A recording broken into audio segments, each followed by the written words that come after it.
आज के इस वीडियो में मैं आपसे बात करने वाला हूं इन्वेस्टमेंट के विषय में कि दरअसल इन्वेस्ट का सही मायने में अर्थ क्या होता है। आज हम सभी के सामने निवेश के हजारों विकल्प है और उन हजारों निवेशों के विकल्पों में से हमें सिर्फ कुछ निवेश के विकल्पों के बारे में ही पता है। और क्योंकि हजारों निवेशों में से हमें सिर्फ कुछ निवेशों के बारे में ही जानकारी होती है, इसलिए हम हमेशा इस बात से परेशान और कंफ्यूज रहते हैं कि आखिर हमारे लिए कौन सा इन्वेस्टमेंट यानी निवेश सबसे अच्छा है।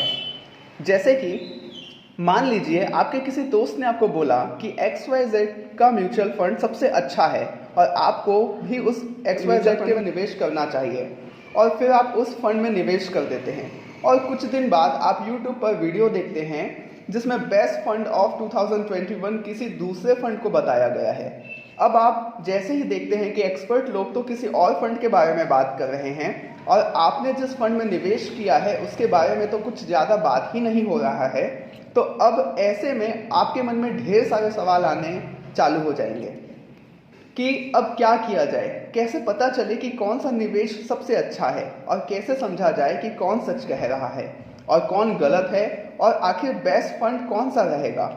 अब जैसे मैंने पहले कहा, आज इंटरनेट और ग्लोबलाइजेशन के ज़माने में हमारे सामने निवेश के हज़ारों विकल्प है और इन हज़ारों निवेश में से आपके लिए कौन सा निवेश अच्छा है ये समझने के लिए पहले तो आपका अपना निवेश का कॉन्सेप्ट क्लियर होना चाहिए। आपको निवेश का सही अर्थ पता होना चाहिए। आपको पता होना चाहिए कि निवेश का उद्देश्य यानी कि पर्पस क्या है। और यकीन मानिए, जब तक आप निवेश के सही मतलब को नहीं समझेंगे तब तक आप हमेशा कंफ्यूज रहेंगे कि आपने जो भी निवेश किया है वो आपके लिए सही है या नहीं। तो ये सबसे बड़ा कारण है जिसकी वजह से आपको निवेश का सही अर्थ समझने की ज़रूरत है।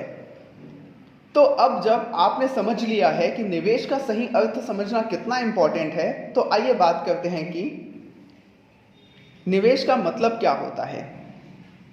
निवेश का विषय हम सभी के लिए अलग अलग है। आपके लिए निवेश का मतलब कुछ और हो सकता है और मेरे लिए निवेश का मतलब कुछ और हो सकता है, और इसलिए जिस निवेश को आप बेस्ट निवेश कहते हैं ज़रूरी नहीं कि वह मेरे लिए भी बेस्ट हो, और ये भी ज़रूरी नहीं कि जिस निवेश को मैं बेस्ट निवेश कह रहा हूँ वो आपके लिए भी बेस्ट हो। जैसे कि किसी शेयर बाजार के एक्सपर्ट आदमी के लिए शेयर बाजार में निवेश करना, स्टॉक खरीदना और बेचना अच्छा निवेश का विकल्प हो सकता है, लेकिन चूंकि मुझे शेयर बाजार की जानकारी नहीं है तो मेरे लिए सीधे शेयर बाजार के निवेश का विकल्प किसी काम का नहीं है। ध्यान दीजिए, इसे समझना बहुत महत्वपूर्ण है क्योंकि निवेश के बारे में सबसे ज़्यादा कन्फ्यूज़न इसी बात को नहीं समझने से होता है। अगर आप इसे समझ लेते हैं तो शायद आपका बेस्ट निवेश कौन सा है इस बात का बार बार का कन्फ्यूज़न आपका दूर हो जाएगा। दूसरी और सबसे इम्पोर्टेंट समझने वाली बात यह है कि निवेश कोई प्रोडक्ट या सिस्टम नहीं है, बल्कि निवेश पूरी तरह से फाइनेंशियल प्लानिंग का नाम है। जैसे bank deposit, gold, real estate, mutual fund, stock market, business trade, ये सभी निवेश नहीं है बल्कि ये सभी निवेश के प्रोडक्ट है, यानी निवेश के उत्पाद है। और सबसे बड़ी बात आप देखेंगे कि ये तो नाम हो गए मुख्य प्रोडक्ट के, और इन सभी प्रोडक्ट के हजारों दूसरे छोटे प्रोडक्ट होते हैं। जैसे बैंक डिपॉजिट में आपको कई अलग अलग स्कीम का ऑप्शन मिलता है, गोल्ड में भी कई तरह के अलग अलग सौदे कर सकते हैं। इसके अलावा रियल एस्टेट में भी हजारों तरह के अलग अलग सौदे होते हैं।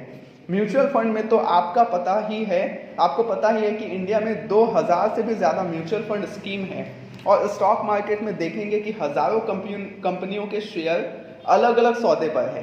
बिजनेस भी हजारों प्रकार के हैं और ट्रेड भी हजारों प्रकार के हैं। तो कुल मिलाकर समझने वाली बात यह है कि ये हजारों तरह के निवेश के विकल्प निवेश जैसे दिखते हैं, क्योंकि वास्तव में ये निवेश के विकल्प हैं। निवेश के अलग अलग हजारों प्रोडक्ट हैं, लेकिन वास्तव में इनमें से कोई भी निवेश नहीं है।